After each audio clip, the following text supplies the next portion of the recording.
بسم اللہ الرحمن الرحیم الف لام۔ عالم ازل میں جب فرشتوں کو اور جنت کے رہنے والوں کو حکم ہوا تھا کہ حضرت آدم کو سجدہ کریں، سب نے سجدہ کیا تھا لیکن شیطان نے سجدہ نہیں کیا۔ جب یہ حکم ہوا کہ جنت سے نکل، تو ایک دعا کی اور کہا کہ مجھے زندگی دے دے، اور جب اللہ نے اس کی دعا کو سن کر زندگی دے دی تو اس نے خم ٹھوک کر کہا تھا کہ میں بھی اس کو جنت کے راستے پر موت کے وقت تک لگنے نہیں دوں گا، جہاں تک میرا داؤ چلے گا چلاتا ہی رہوں گا۔ حدیث میں آتا ہے کہ خم ٹھوک کر کہا بعزتک و جلالی لأغوینہم ما دامت الارواح فی اجسادہم۔ اے اللہ، میں آپ کی عزت و جلال کی قسم کھا کر کہتا ہوں، آدم اور آدم کی اولاد کی جب تک جان میں جان رہے گی تب تک میں تیرے راستے سے انہیں ہٹاتا ہی رہوں گا۔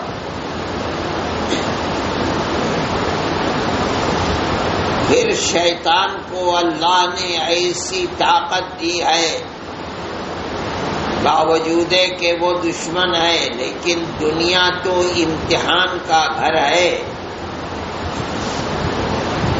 اس لیے اللہ نے شیطان کو ایسی طاقت دی ہے۔ فرماتے ہیں یجری من الانسان مجری الدم، آدمی کے جسم میں جہاں جہاں خون دوڑ سکتا ہے شیطان بھی وہاں وہاں پہنچ سکتا ہے، اور خون تو ہمارے جسم کے ہر حصے میں دوڑتا ہے۔ پھر جسم کا نظام ہے کہ دوڑتے دوڑتے دل، جس کی حکومت ہے اس جسم پر، وہاں خون پہنچتا ہے اور پھر وہاں سے نکلتا ہے۔ یہ ایک سرکولیشن ہے خون کا۔ اس کا مطلب یہ ہے کہ انسان کے جسم میں، انسان کے دل میں شیطان کی پہنچ ہے، اور شیطان ہمارا دشمن ہے، اس لیے وہ ہمارے دل پر حکومت کرنے کی طاقت رکھتا ہے۔ وہاں پہنچ کر دل کو اللہ کے راستے سے بھٹکانے کی طاقت اس کے اندر ہے، وہ وہاں پہنچ کر اپنا کام کرے گا۔ تو اب یہ بات بڑی مشکل ہو گئی کہ انسان اتنا کمزور اور اس کا دشمن اتنا طاقتور، ایک تو دنیا کی ابتدا سے لے کر دنیا کے آخر تک ہر آدمی کو موت ہے مگر دشمن زندہ ہے۔ پھر اس دشمن میں طاقت ایسی ویسی طاقت کہ انسان یہ رگ و پے کے اندر، ایک ایک نس میں، ایک ایک رگ کے اندر پہنچنے کی اللہ نے اس کو طاقت دے رکھی ہے، یہاں تک کہ دل تک پہنچنے کی طاقت ہے، دل میں وسوسے پیدا کرنے کی طاقت ہے۔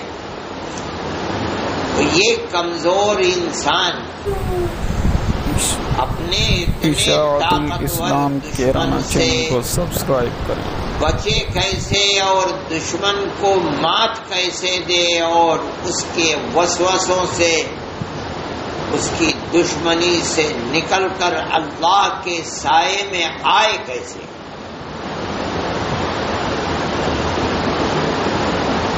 تو اللہ نے انسان کو ایسا مجبور نہیں بنایا، بلکہ وہ راستے، جن راستوں کو اپنا کر، جس راستے پر چل کر وہ اپنے اتنے طاقتور دشمن کو مات دے سکتا ہے، اللہ نے اپنے فضل و کرم سے انسان کو وہ راستے بھی بتائے۔ اگر آدمی کمزور، اتنے طاقتور مضبوط دشمن کو مات دینا چاہے تو اللہ کی عنایت، مہربانی، اس کی مدد اور اس کی نصرت کسی وقت بھی اس کا ساتھ نہیں چھوڑے گی۔ میں نے جو حدیث پڑھ کر سنائی ہے وہ اسی چیز کو بتا رہی ہے۔ نبی کریم علیہ الصلاۃ والسلام فرماتے ہیں، مثال دے کر فرماتے ہیں، وہ آدمی جو اللہ کا ذکر کرتا ہے، اللہ اللہ کرتا ہے، سبحان اللہ، الحمدللہ، لا الہ الا اللہ، اللہ اکبر کرتا ہے، قرآن کی تلاوت کرتا ہے، قرآن کو سنتا ہے، نماز پڑھتا ہے، روزہ رکھتا ہے، حج کرتا ہے، صدقہ کرتا ہے، اللہ کو یاد کرتا ہے، اللہ کے ذکر کرنے والے کی مثال دے کر فرماتے ہیں، ایسی مثال ہے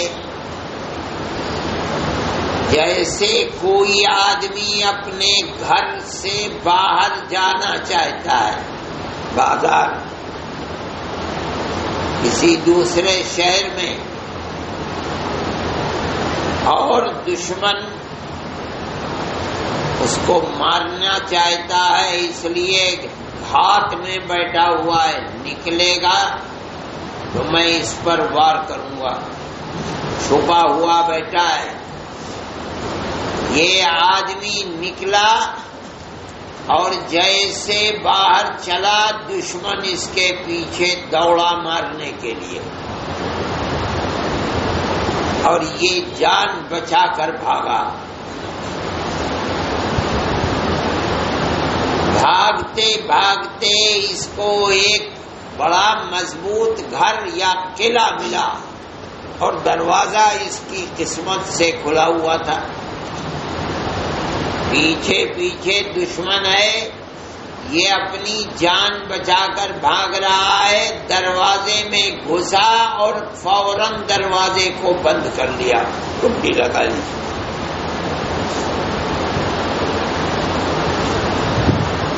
اب دشمن دروازہ کھولنا چاہتا ہے، بڑا مضبوط دروازہ ہے، اس کی دیواروں پر چڑھنا چاہتا ہے، بڑی اونچی دیواریں ہیں، دیواروں کو توڑنا چاہتا ہے، بڑی مضبوط دیواریں ہیں۔ بے بس ہو گیا اور اس آدمی نے قلعے میں گھس کر اپنی جان کو بچا لیا۔ اس کا دشمن بے بس ہو گیا، ناکام ہو گیا، مات کھا گیا،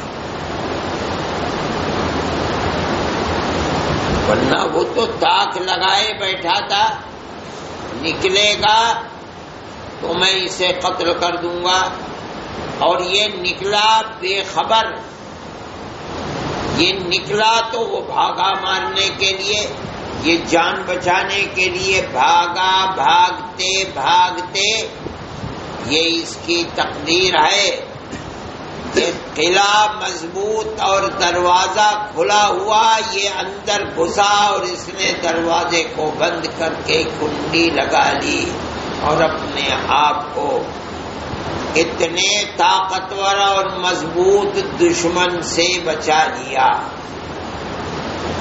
یہ مثال دینے کے بعد اللہ کا نبی فرماتا ہے کذالک الانسان لا یحرز نفسہ من الشیطان الا بذکر اللہ۔ کان کھول کر سنو، اسی طرح سے اللہ کا نبی فرماتا ہے انسان اپنے آپ کو شیطان جیسے دشمن سے بچا نہیں سکتا، اگر بچا سکتا ہے تو بس اللہ کے ذکر ہی سے بچا سکتا ہے۔ یعنی شیطان ہر وقت گھات لگا کر بیٹھا ہوا ہے، تیری آخرت کو برباد کرنے کے لیے رات اور دن تیرے پیچھے پیچھے ہے، تاکہ تجھے جنت سے اسی طرح محروم کر دے جیسے شیطان تیرے باپ کو سجدہ نہ کر کے محروم ہوا ہے۔ لیکن اگر بچنا چاہتا ہے تو تیرے سامنے ایک قلعہ ہے، اتنا مضبوط قلعہ ہے کہ اس قلعے کی نہ دیواروں کو پھلانگ سکتا ہے تیرا دشمن، نہ توڑ سکتا ہے، اس کے دروازے تیری تقدیر سے کھلے ہوئے ہیں اور اتنے مضبوط ہیں کہ تو اگر اندر چلا جائے گا تو شیطان جیسا دشمن ان دروازوں کو نہ کھول سکتا ہے نہ توڑ سکتا ہے۔ وہ قلعہ کون سا قلعہ ہے جہاں شیطان جیسے دشمن کو تو بے بس کر سکتا ہے؟ فرماتے ہیں وہ قلعہ اللہ کے ذکر کا قلعہ ہے۔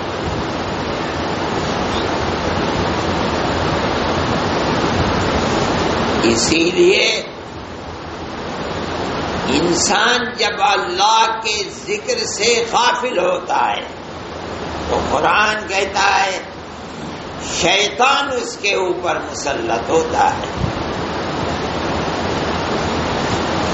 اور شیطان کو بے بس کیا جا سکتا ہے۔ وہ کیسے؟ اللہ کو یاد کر، اللہ کو یاد کرے گا، جتنا یاد کرے گا، جتنی کثرت سے یاد کرے گا، اتنا ہی شیطان بے بس ہو جائے گا، کچھ نہیں کر سکتا۔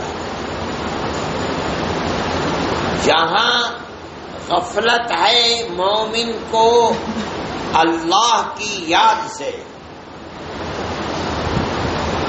وہاں شیطان کی حکومت ہے، اور جتنا مومن کو اللہ یاد ہے اتنا ہی شیطان پر قینچ اور بے بس ہے۔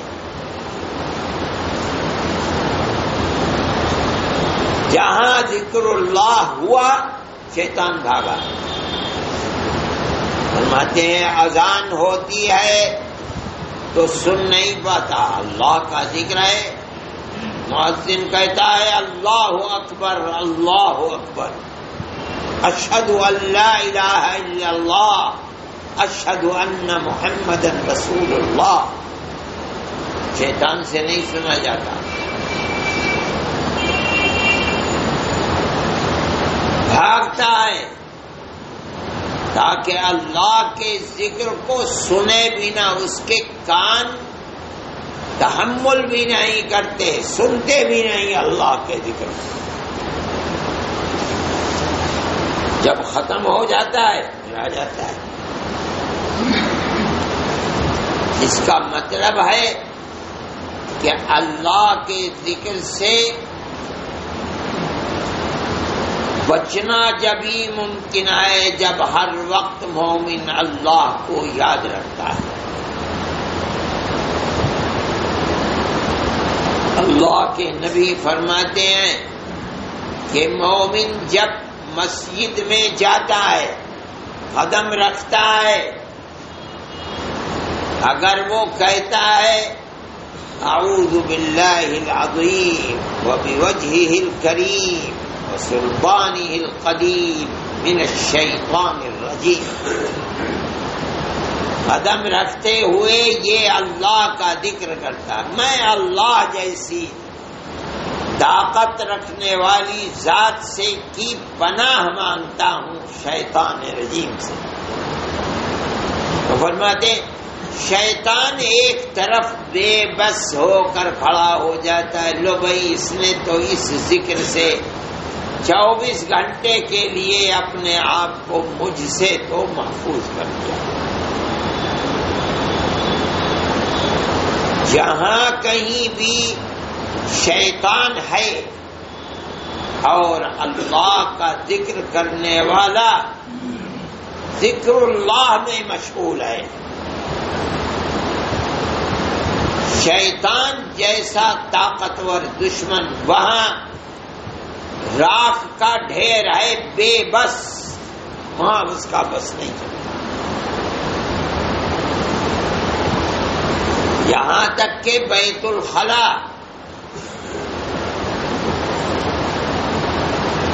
ناپاک جگہ، حدیث میں آتا ہے کہ یہ شیاطین نجس ہیں، یہ ان کی جگہ ہیں۔ ان الشیطان یلعب بمقاعد بنی آدم، آدمی جب جاتا ہے اپنی سطر کو کھولتا ہے اپنی ضرورت کو پورا کرنے کے لیے، شیطان تو وہاں رہتا ہے، وہ طرح طرح کے وسوسے پیدا کرتا ہے۔ اب کس طرح بچے شیطان سے؟ تو نبی کریم علیہ الصلوۃ والسلام فرماتے ہیں بیت الخلا میں جانے سے پہلے، قدم رکھنے سے پہلے بسم اللہ کہو۔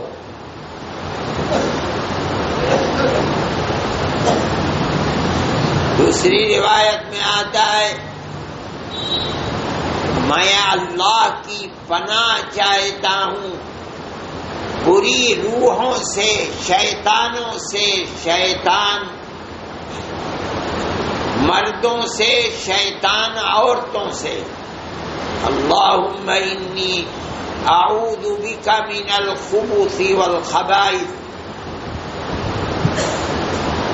اگر اللہ کا ذکر کر لیا قدم رکھنے سے پہلے، فرماتے ہیں ستر ما بین اعین الجن وبین عورات بنی آدم،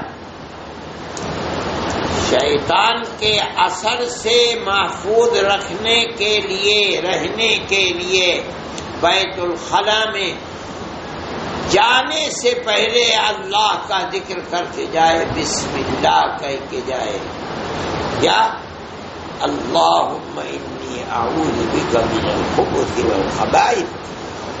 تو آدمی اپنی شرمگاہ کو کھولے گا مگر شیطان کے دست برد اور شیطان کے اثر سے محفوظ ہو جائے گا، پردہ بن جائے گا۔ یہ اللہ کا ذکر۔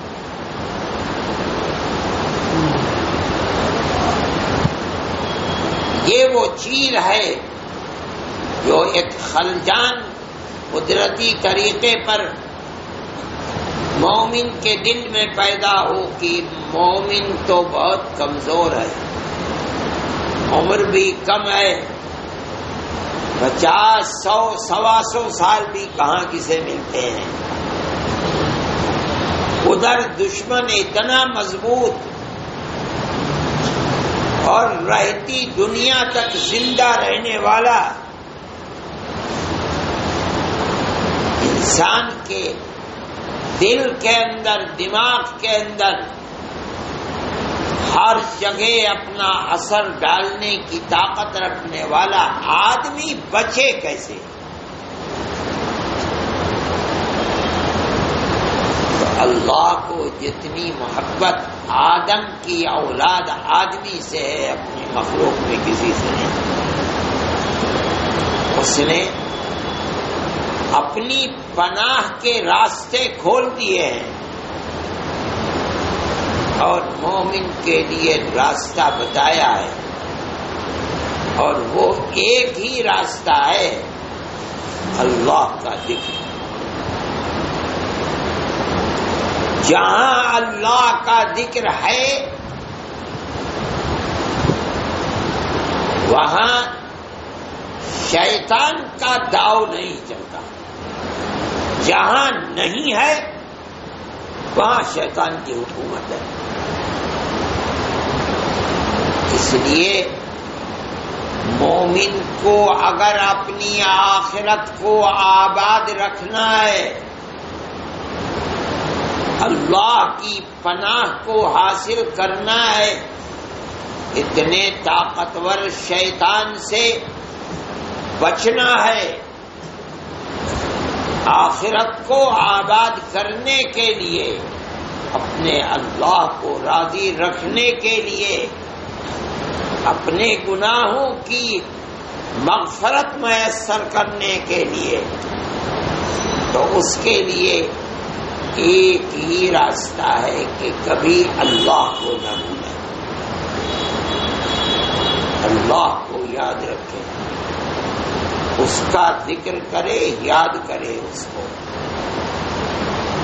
جو کام کرے اللہ کے لیے کرے، اس کی خوشنودی کے لیے کرے، اس کی رضا کے لیے کرے، اور جس کام کے لیے پتہ چل جائے کہ اللہ اس سے ناراض ہوتا ہے، کیا مطلب شیطان اس سے خوش ہوتا ہے،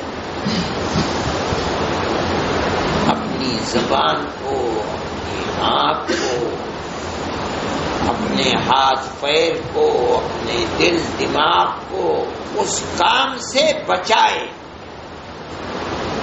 رات اور دن بچائے، گھر اور باہر بچائے، شیطان کے اثر سے محفوظ ہو جائے.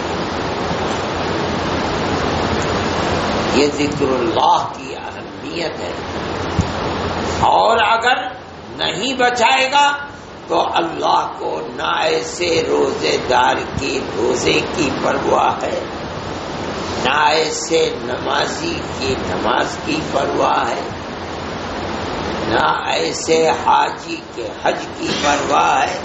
اللہ کی ذات تو مستغنی ہے. اگر ساری دنیا اللہ کے نیک بندی بن جائیں تو خدا کی خدائی بڑھتی نہیں ہے، اور ساری دنیا اللہ کا انکار کر دے تو اس کے خدائی میں کوئی فرق نہیں. اللہ کسی کا محتاج نہیں، ہم ہی اس کی ذات کے محتاج ہیں، اس کی عنایت کے محتاج ہیں، اس کی مغفرت کے محتاج ہیں، اس کے احسان اور توجہ کے محتاج ہیں. اس لیے میرے بھائی اللہ کا ذکر ایسی چیز ہے، صرف رمضان ہی میں نہیں، رمضان ہو کہ رمضان کے علاوہ ہر وقت ہر زمانے میں آدمی کہیں بھی ہو، کسی بھی حال میں ہو، اللہ کی یاد سے غفلت نہیں. اور اگر غفلت کرے گا تو اس کا مطلب یہ ہے کہ اپنے اوپر شیطان کو لاد لے گا، شیطان کا شکار بنتا رہے گا، اور وہ ایسا دشمن ہے کہ آخری سانس تک بھی چھوڑے گا نہیں، اس لیے کہ وہ تو عدو ہے، اور عدو بھی مبین ہے، چھپا ہوا نہیں، مارے آستین نہیں ہے، کھلا ہوا دشمن ہے. دھڑلے سے دعویٰ کر کے آیا تھا اور قیامت تک اسی کے اوپر چلتا رہے.